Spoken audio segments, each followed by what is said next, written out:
networking.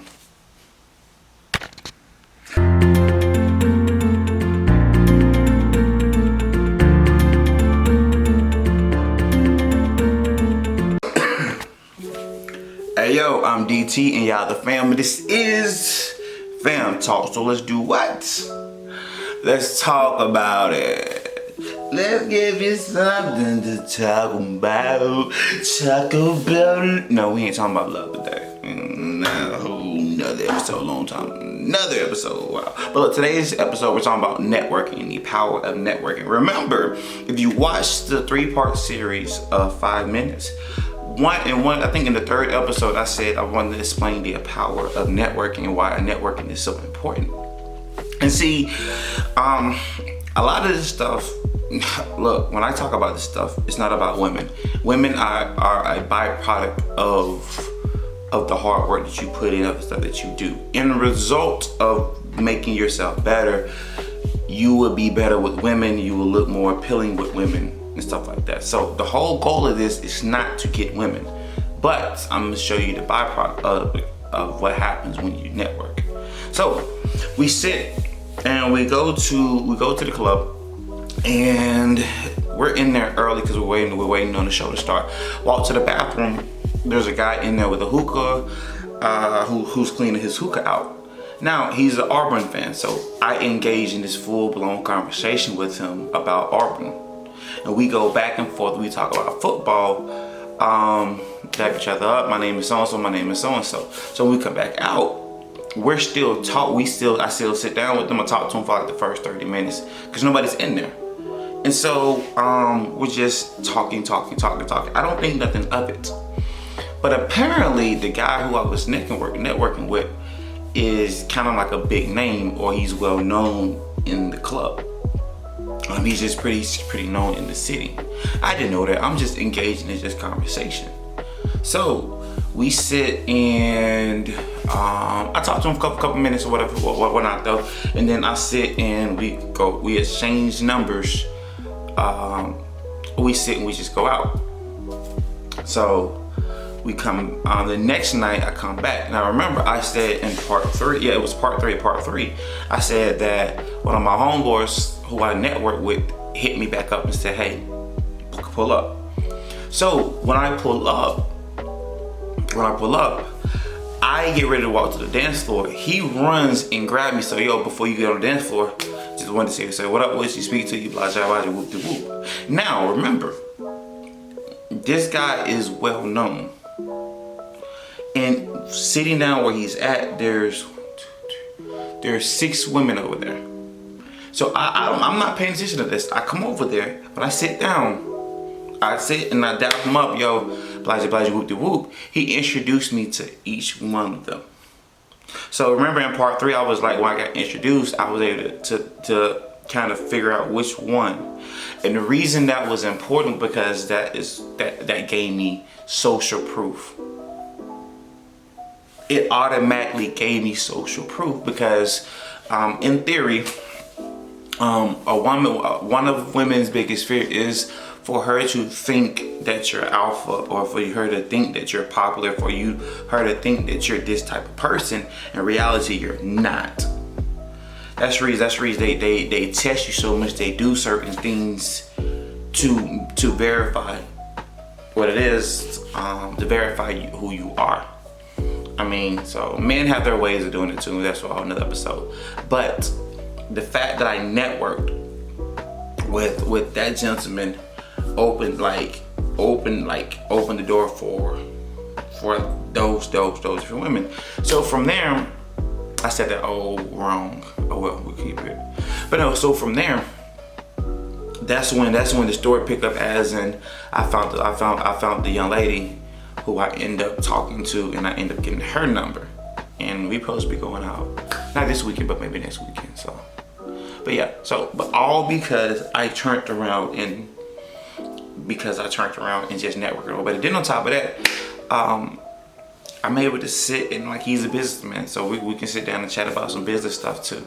But just because I decide to engage in conversation with somebody and network with them, and just that opened the door. Also, remember in part 3, I talked about how I walked up to this table with this gentleman talking to this young lady, and how I was able to just, hey, I looked at her, grabbed her and pulled her to the dance floor. While we was dancing, she was like, hey, you know those 2 guys at the bar? I was like, yeah, one of them my cousin, the other one my homeboy. So, oh, well, they cool. Once again, social proof. I mean, so remember, you have to remember. So now let's remove from the world of the byproduct of getting women and how it helps with women. Let's talk about how it helps you in everyday life. Remember the statement, it's not what you know, it's who you know. Right now, the job that I currently have right now, I got in the door easy because I knew somebody that worked there. And because that person knew me and knew my work ethic, got me hired on. Networking. So when you're out and about, talk to people, and also that helps with your social skills too. And people, because we live in a time and era where everybody is so afraid to talk to people and everybody want to sit and do this, that people don't know how to just sit and just walk and approach and have conversation. And if you know anything about human beings, we're sociable creatures. We was created to be sociable. One of the most inhumane things a person can do to somebody is put them in isolation. That's the reason one of the harshest things that they do to you in prison is, since you're already locked up, they put you in solitary confinement, where you're completely by yourself. If you're by yourself for such a long time, you will mentally go crazy because you're not wired to be by yourself. And so, because we live in the COVID era where people are afraid to sit and talk to people, when you walk up to somebody and you say, hey, my name is so-and-so, what's your name? Or you engage in conversations that open up doors, because it shows that, okay, well, you're confident, okay, you're a people person, and that right there will open up doors. And see, the thing is this though, like a lot of men in general, what I see, a lot of men don't know how to be. They don't got no man friends. All their male friends is online. They don't know how to have hobbies. They don't know how to sit and interact. And we're very, very tribal. Like, we're very, very tribal. Like, we come from tribes. And your tribe is pretty much like just the people who you agree with.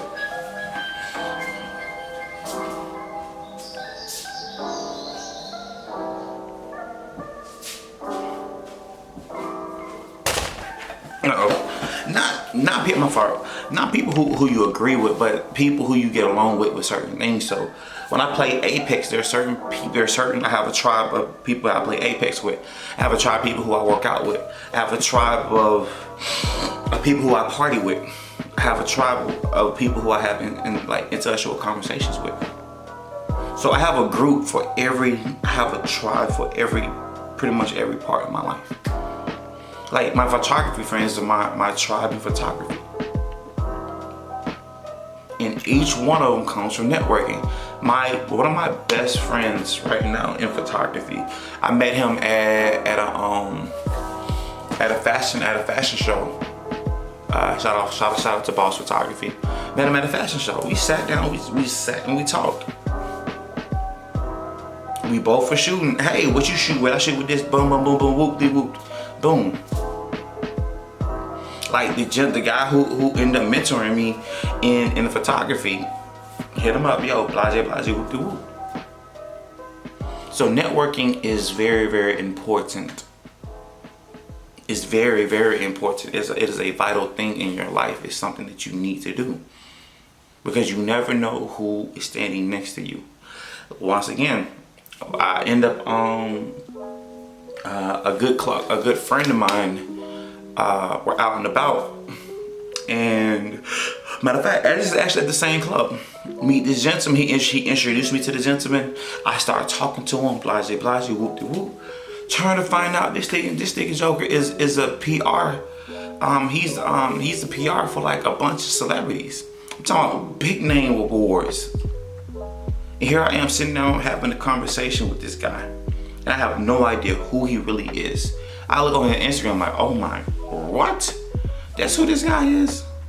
And it's crazy because we're having this real in-depth, dope conversation. He was like, wow, he said, I would never saw things from this, or whatever. But because I've sat down and really, like, they introduced me to him. But when I sat down and just talked to him, get to know him, now we're cool. So I have access to somebody who's a famous PR. Who would have knew? And this man, because that helps, because guess what? I'm a photographer. Hey yo, I do pictures and blase whoop de whoop. Man, what's up? Like, let me get a couple pictures. Let me take a couple pictures of you. Okay, well look, when you say I do good work with you, what about your artist? That opens up a whole nother door. So, gentlemen, understand that you need to network. You need to network. Get out here and talk to people, because you don't know who the person next to you is. And that person next to you can change your life. I work for a company where the owner walked up to the gentleman and said, hey, I write checks that change people's lives. And guess what? He wrote a check that changed that man's life. That man went from being a janitor to being a top machinist at the company that I'm working at. Because of the networking I've done in the past, and because I built these close relationships, the company I work for, they have a full laid out plan. I do not have a degree in STEM. But I've been with this company for 6 months, and I've already been promoted twice. And then from there, they plan to keep me in the position that I'm at right now for 6 months to a year. And after that, a guy who don't have a background in machinists, who never went to school for machinists, will have an opportunity to become a machinist. Why? Because I network with the right person. And because I got friends with the right person and I work for the right person, my work ethic got me, like my networking skills got me in the door. My personality, my work ethic is what's shooting me higher. Do the work. And the beautiful thing is this though, man, all this stuff correlates. Like the whole thing of how I think I said in part 3, how I was saying how like 5 times in one sentence. How do you do that? The way I just did it. That's rather impressive. Anyway, look, old girl told me, you're a bad boy. Why am I a bad boy? You're tall, you're handsome, you're muscular, you're aggressive and assertive. I like that. Now, can't control the height, right? Can't control whether if I'm handsome or not. But what I can control is my physique. Remember, I was 280, I'm down to 242. I'm like probably at 30% body fat. I need to drop 10 more percent of body fat and I'm good to go. I can control my weight. I can control how muscular I build. I can control my assertiveness. I can control my confidence. I can control my aggression. I can control moving like a man. And guess what? When you sit and you take the time to get your health together, get your money together, when you're able to have a strong, solid foundation, that gives you the confidence to go out because you know who you are. I'm kind of arrogant and goofy and cocky and playful and joke. And why? Because I know who I am. I know my worth because I built it up. Because I built it, I can stand on it. So I have no problem. We was at the dance floor that night. I sat up and I tried to dance with this chick. She didn't want to dance with me. My homegirl, go ahead and try it again, but she didn't want to dance with me. I didn't get offended. Because best believe that the girl who I did get looked way better than her. And more eyes was on her. The one that didn't want to dance with me, overweight, out of shape, hood as hell. And I'm not bashing bashing her because she's no. I'm just the qual like. And the only reason I went to dance with her because my homeboy challenged me like, man, go get her. It's okay, come here. So it wasn't even like somebody I wanted. It wasn't like somebody I actually went to approach to actually get. But even though rejection is still rejection, whether you want it, whether you don't want it. But the fact that I was able to handle that rejection with each, like, oh, this is cake.